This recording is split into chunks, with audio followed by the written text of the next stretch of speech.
Hi guys, so today I want to explain AI to you like you're five. So to sit back, relax and enjoy. So what is AI? The word AI stands for artificial intelligence. It talks about mimicking the human intelligence in terms of learning, reasoning, problem solving, and also decision making processes. AI have been with us for quite a while now. However, it could be dated back to the 1950s, where it evolved from a set of rule-based methods and also putting together some neurons that later evolved into deep neural network. However, there has been a winter period in AI development where we didn't have the computational resource to be able to process or utilize the models. So in 2010, we saw an explosion in AI, and then everyone begins to jump into it because then we now have the GPUs that we could be able to analyze this large chunk of information. There are several fields of AI ranging from machine learning, natural language processing, to deep neural networks, computer vision, and robotics. Now, if you have not yet followed us on Facebook and YouTube, please kindly subscribe to watch content like that. So, talking about machine learning, uh, machine learning is the consciousness of AI. It is that part of AI that helps it to be able to process chunk of information within a short period of time. Machine learning itself means the ability of the machine to be able to analyze data explicitly without having been programmed by a human. That does not mean humans are not involved. Rather, what this means is that there are experts in the field that have developed packages and other algorithms for you. So what you just need to do is to take up your PC, load these algorithms, and be able to begin to process your information and solve the problem and get insights from it. Now, there are several aspects of machine learning. A notable one is the supervised learning problem. Like the name connotes, supervised. It means it requires some labels or supervision. Now, consider this like when you go to a classroom to learn, you have a teacher, and the teacher will have to teach you, for example, mathematics. It tells you 1 plus 1 is 2, 2 plus 2 is 4, 4 plus 4 is 8, and so on and so forth. And then next time the teacher comes and tell you, now you have learned enough and you need to be tested. We need to validate what you have learned. That is how the machine learning also works. You train the data set on a large chunk of it, and then you withhold a little portion from the data set. So by the time you finish the training, you come back to validate what the model have learned, and then you see if the model actually pick up the right thing or it's actually learning gibberish. There is a regression problem underneath the supervised problem. There is also the classification problem underneath the supervised problem. In the case of the regression learning problem, we have a response variable that we want to approximate or to fit using a set of explanatory variables or predictors. Now, a typical example of a regression problem is the house pricing problem. When you want to determine the price of a house, it could be based on the proximity, for example, to train station, bus station, market, shops, and city centers, and also other things around you. Then it could also be as a result of the number of rooms in the house, and so on and so forth.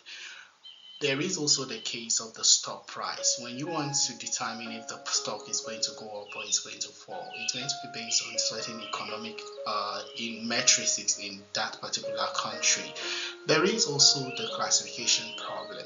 The classification problem in this case is talking about categories or some sort of factor levels. We want to predict what is the chances if this event is going to happen or it's not going to happen. So in the classification problem, A typical example is when we have an email spam. Is it going to be a spam or it's not going to be a spam? We also have to talk about in healthcare like cancer diagnosis. There are so many other examples that I wouldn't want to go into it right now, but the classification can be binary. It can also be multi-level classification problem. Then there is the unsupervised learning problem. In the unsupervised learning problem, the goal is not to make prediction, but rather for us to find patterns. Like the names connote unsupervised, it means that it doesn't require any form of supervision. Rather, we throw all the data set into the tool, and then we begin to look for pattern by grouping the data set based on some certain similarity or matrices. A good example of unsupervised learning problem is the customer segmentation problem.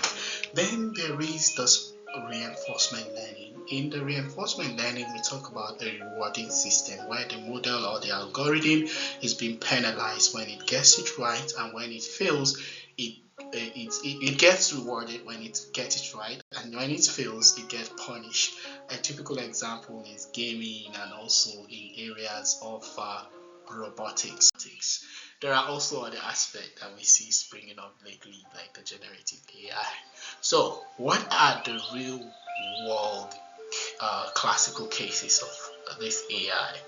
We see AI being applied all around us, but some of the places where it stands out, for example, in area of healthcare, where AI has been helping us to diagnose diseases, to develop new drugs, to also use images such as X-ray or CT scan to process these tons of images to see if we could be able to identify, for example, tumors in patients.